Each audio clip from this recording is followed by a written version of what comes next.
Hello everyone! In case you don't know, there's a new Dragon Ball movie out. Dragon Ball Super Hero. What a name. Why did they let Toriyama get away with that? Why did nobody question him?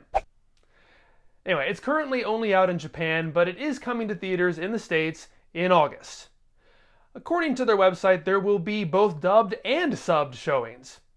I'll believe that when I see it. But it would make me so happy if there were subtitled viewings. Not only would it allow me to avoid the dub, I'd also be able to avoid everyone's obnoxious screaming. Because I'd be the only person in the audience. But as the movie has been released and I have seen it, I thought I would do this bonus impromptu video for all of you to share my thoughts on it. Forewarning, I will get very, very deep into spoilers. But if you haven't yet seen the movie and want it to be fresh for you when you do see it yourself, I am going to start with a general, spoiler-free as much as I can review of it. I will let you know when I'm going to switch gears into full spoilers, so you will have a chance to get away. Fly, fly, fly away! If you just happen to stop by for the first time because you're desperate for DB superhero news and information, hi. I'm the weirdo who does Dragon Ball Dissection, a 10+ year deep dive into Dragon Ball. You might like it. Check it out here, if I remember to put the card up. Anyway, that's enough of that. Dragon Ball Super Hero is the 4th installment in the series of modern Dragon Ball films and is the second to actually have the Dragon Ball Super branding. It follows off of Dragon Ball Super Broly and is similar to that one, but also extraordinarily different. Both movies devote a decent portion of their runtimes to scenes of character development and interaction before landing squarely into a long stretch of fight. Broly, however, was far more focused on packaging and delivering fan-servicing concepts, creating a canon version of Broly, focusing on Goku and Vegeta, bringing back Frieza, again, throwing in Gogeta, and animating a lot of backstory between Frieza and the Saiyans. There was a lot I liked about that movie, but just as much, especially in the back half, that bored me to tears. It was supposedly made specifically to appeal to Western fans. For whatever reason, I'm a freak, and what appeals to Western fans doesn't typically appeal to me. Overall, it was leagues better than its awful predecessor Resurrection F, but it was still something of a mixed bag. Superhero certainly does feature a very similar plot and structure to Broly. Its back half did leave me occasionally looking at my watch wondering when it would be over, although it wasn't nearly as boring as the Broly fight became. It does revive certain concepts from the original run, but it does seem to go out of its way to highlight things that aren't as popular, especially with Western fans. And for me, in the lead up to the movie, that made me very excited. I'm so tired of the status quo, and this movie takes a decent amount of risks. It places the focus on Piccolo, and he is amazing in the lead role. They do some really interesting things with him, and it makes you wonder why he's never headlined a film before.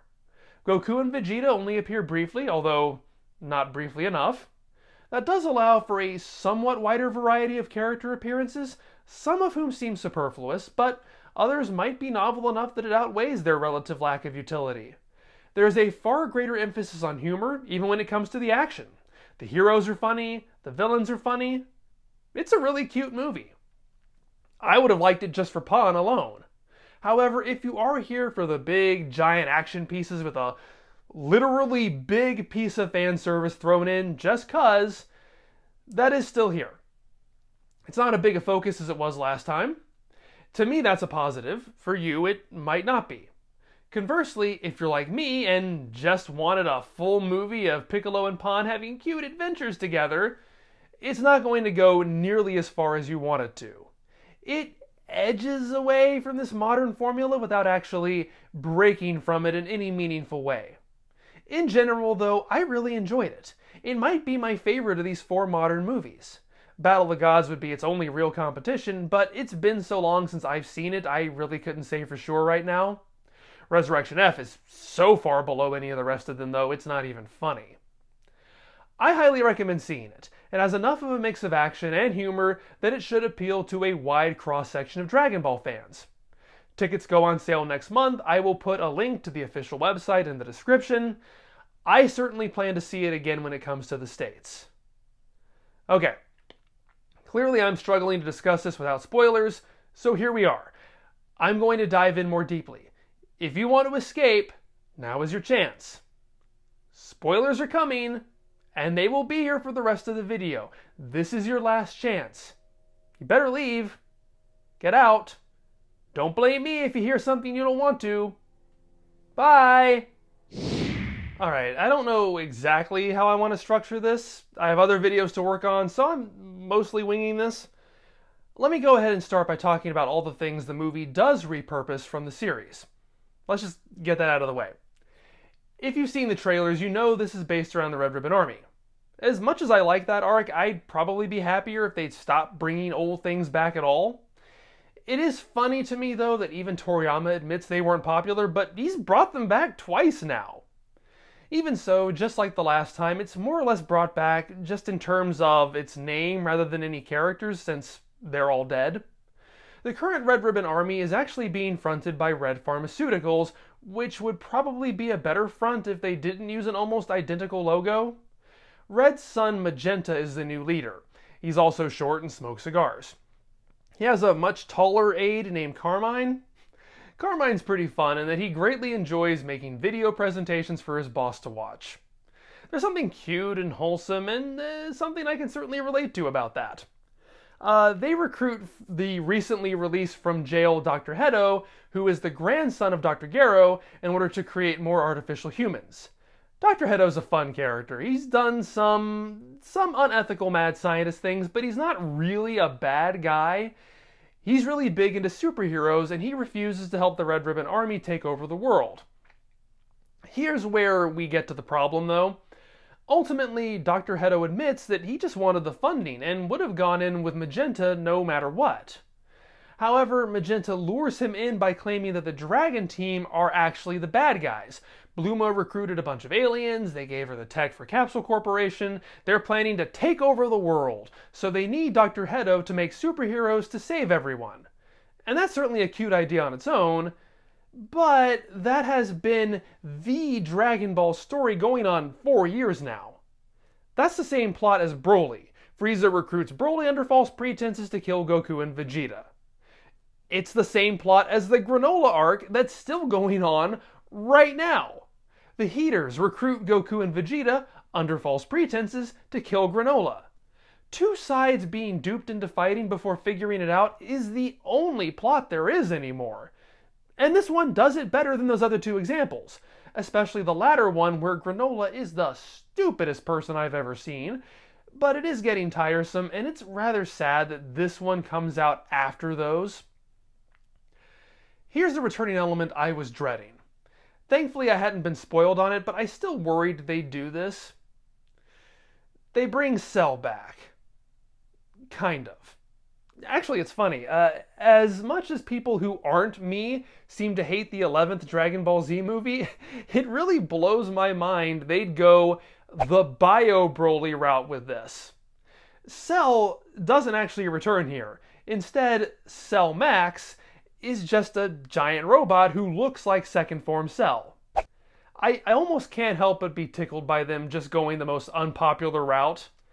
They tease him up front, so he's not exactly a surprise, and as soon as the Gammas are introduced as the villains who were tricked into fighting, I knew Cell Max was going to be the big, hulking monster without personality or morals in order to facilitate a big, stupid fight after the Gammas realized their mistake.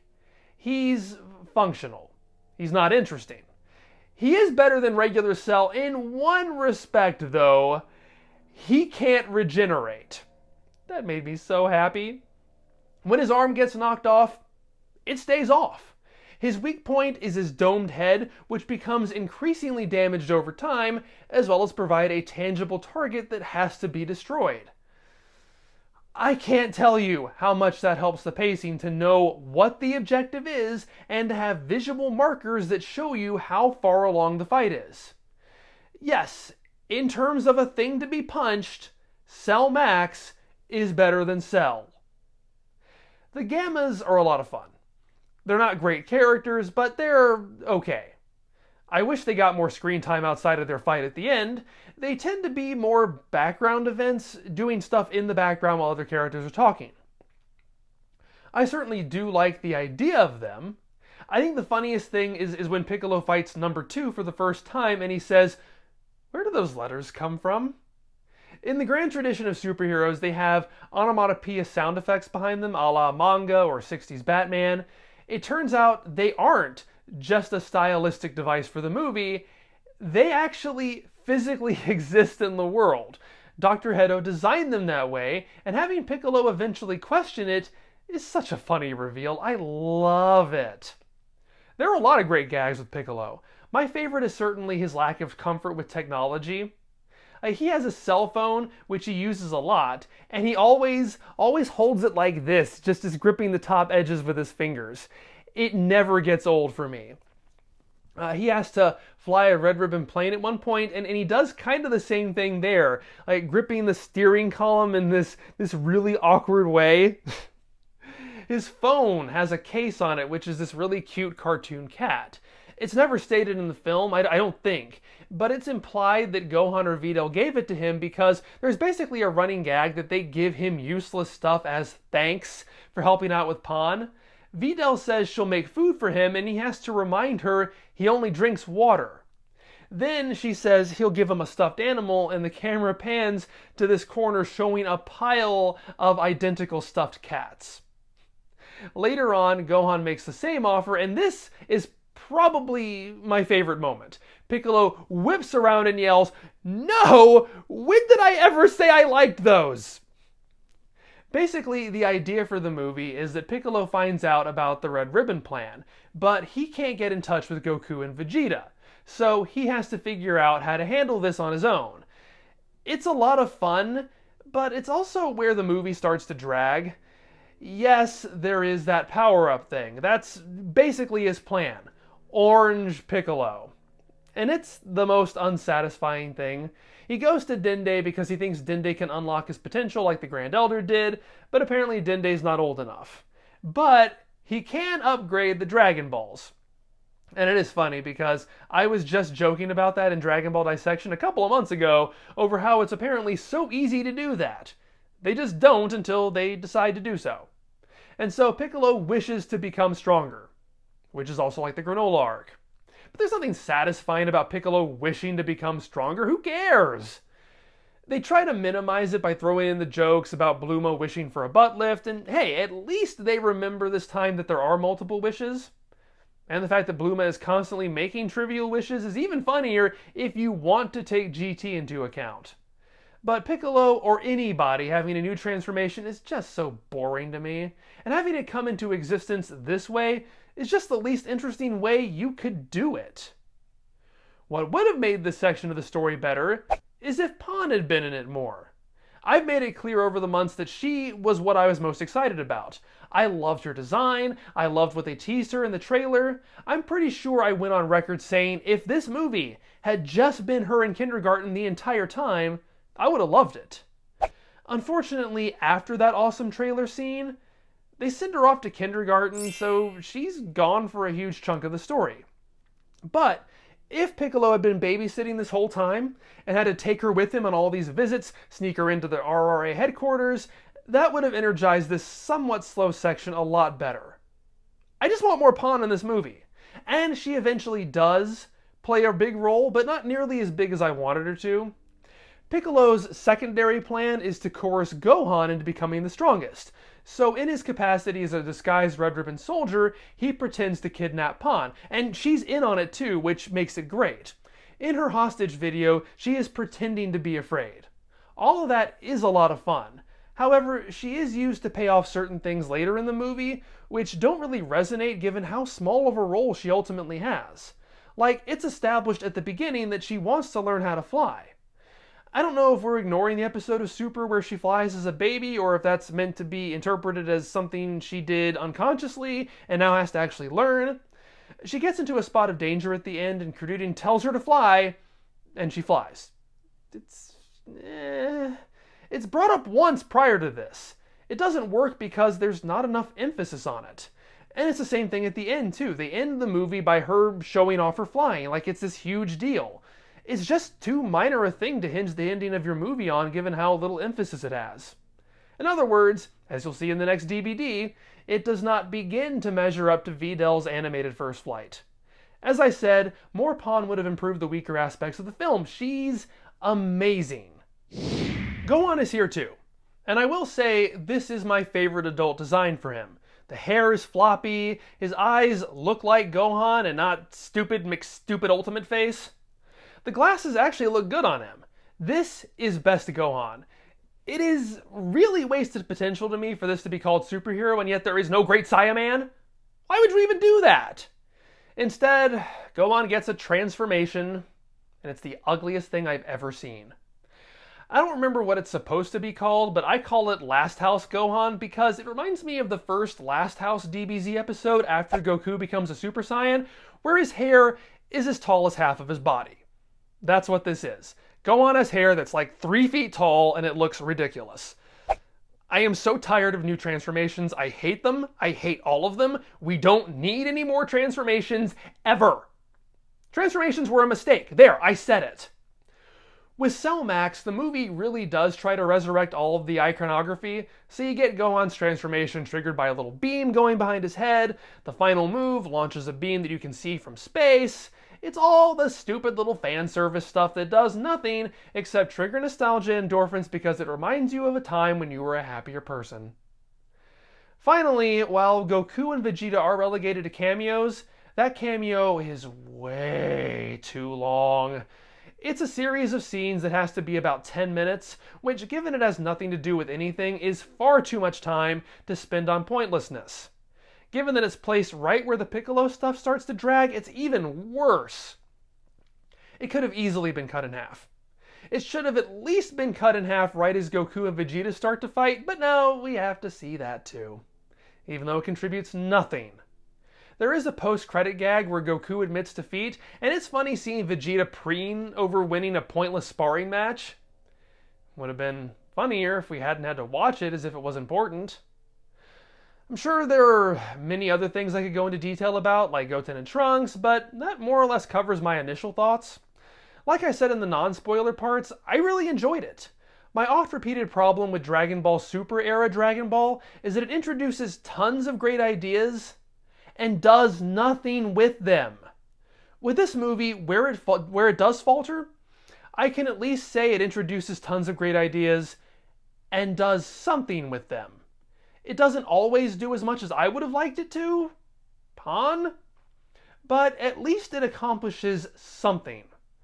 I still wish the fighting wasn't as long. I was getting bored by the end, but that does seem to be the price I am forced to pay to watch a Dragon Ball movie. The fighting is going to be too long and interrupt what I actually care about. But the story doesn't completely stop like it does in Broly, and most everything else is a lot of fun. I do highly recommend the movie. If you at all like Dragon Ball for its characters and humor, you are probably going to enjoy this. Okay, I gotta get back to work. See you later.